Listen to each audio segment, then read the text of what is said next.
Okay, we're going to figure out what category he is with a few different ways to check. First is the plumb line. So it would be right here, and you'd center him to the string, and then I would palpate the spine, and if some spinuses were on one side and then some were on the other side of the line, that would be a category 2. And then I would check for AP sway, so if they're going back or forward, that's a category 1. And then if there's any antalgia, that's a category 3. Okay, the next way to check what category somebody is called the rib head check. And I'm going to palpate here, and you're going to look down and up, and they're going to keep doing that, and you're checking for rib head motion. And if both rib heads move and it's bilateral, that's a category 1. If it's unilateral, that's a category 2. And if there's no rib head motion, that's a category 3. The next way to tell what category somebody is with a stress test. So first they're going to put their arm out like this, and then they're going to inhale and then exhale, and they're going to do the muscle test. And if there's weakness on either the inhale or the exhale, that's category 1. And then category 2, you would have them lift one leg and then down, and then do the muscle test, and then lift the other leg, and then do the muscle test. And if there's weakness on either one of those, that's category 2. And then category 3, you have them buried down like they're having difficult bowel movement, and then you do the muscle test. And if that's weak, that's a category 3. Okay. Alright, the next way to check for categories, first I'm going to have him touch at his sternoclavicular notch, and then belly button, and move vigorously, which decompensates. Okay, then I'm going to do the stress test, and he's going to touch his right PSIS, and then the right TP of L5. And if it's weak either time, that is a category 2. Next, I'm going to have him take his right hand, touch his right styloid process, and then check. And if that was weak, that's a category 3.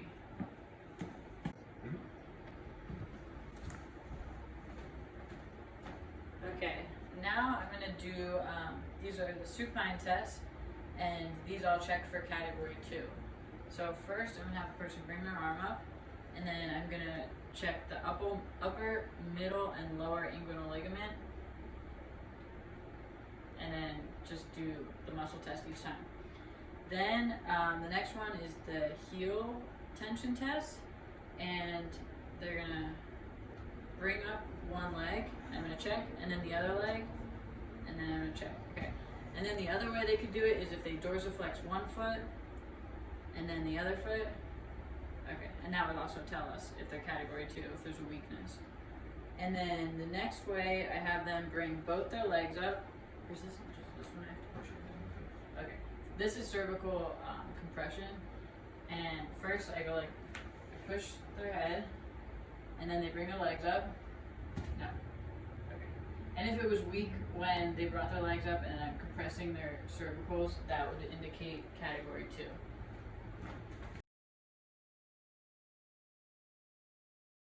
Okay, I'm going to show you how you would find a UMS and a LLL. So for UMS, it would be say he had a left short leg, and then I go to palpate. First I find the ASIs. I palpate the upper inguinal ligament. You would tell me which side's more tender, and say you said the left side. Then I go down to the kneecap and I go medial to the sartorius insertion, and then I say which one's more tender. You'd say the left. So that would be left short leg, medial, sartorius, upper inguinal ligament for a UMS. And now LLL would be, say, the left longer leg, and then I would palpate, find ASIs, I palpate lower inguinal ligament, say he picked that side again, then I go to the kneecap and I palpate the lateral side, and he would say this side, and that's an LLL.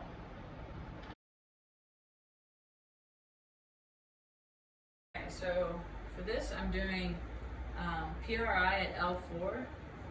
So I have the SOT block under the left ASIS, and then I'm contacting at L4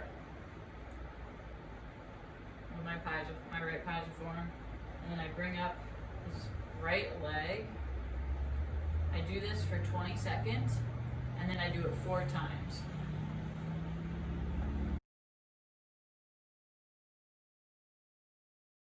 Okay, so when you suspect there's a mechanical fixation above the pelvis, you go up to palpate the trapezius muscle, and first you start with your thumbs, you go above the spine and scapula, and then you go till you hit the clavicle and come off the acromion. Then you go medially and palpate the trapezius until, say I found aberrant fibers at level 7 of the trap. That would mean I would adjust C7, and then the dorsals would be T9 I would adjust, and then L5 of the lumbar.